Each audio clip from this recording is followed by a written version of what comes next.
Disciples, nous abordons notre dernier article de magazine numéro 9 de second niveau.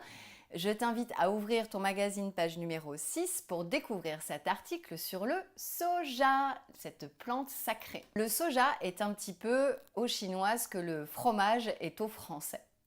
Le soja, le riz, le blé, l'orge ou le millet fait partie des 5 plantes sacrées qui ont été mises au jour par Shen Long, personne que tu as dû découvrir lors de l'article sur le thé. Les taoïstes considèrent cette plante sacrée comme bénéfique pour le foie, l'estomac, les intestins et le cœur.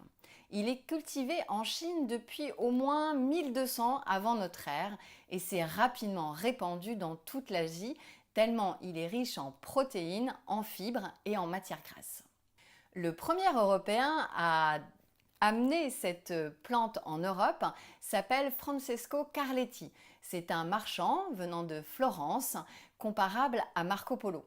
Ce sont les jésuites qui vont apporter cette plante et essayer de la cultiver en Europe, mais sans grand succès. Ce qui est amusant, c'est de savoir que le roi Louis XIV était complètement dingue de la sauce de soja, Django. Et elle était importée par la compagnie néerlandaise des Indes orientales et c'était un produit à l'époque complètement luxueux qui fascinait les cours européennes.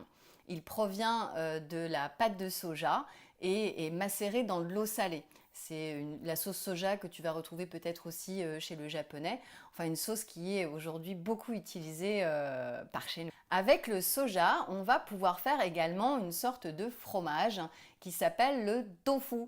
Les graines de soja vont être pressées pour en extraire un liquide qui sera fermenté et qui va pourrir, si tu veux, d'une certaine façon, un peu comme notre fromage pourrit aussi un petit peu.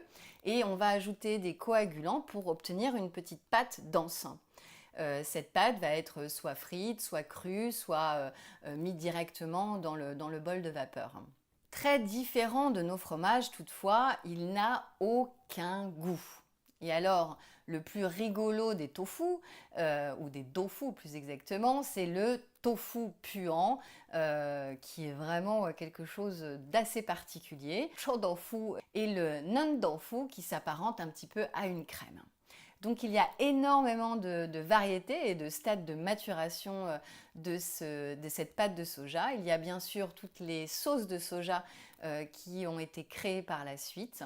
Voilà un des éléments essentiels de la cuisine asiatique et de la cuisine chinoise. J'espère que cet article sur cette plante sacrée, le soja, t'aura passionné. Tu peux bien sûr poser toutes tes questions à ton Laoche ou les poser sous cette vidéo. Vidéo que tu retrouves bien évidemment sur le site d'e-learning du petit disciple école-de-chinois-enfant.com ou sur la chaîne YouTube. À très bientôt, Xiao Mentu, Zaijian!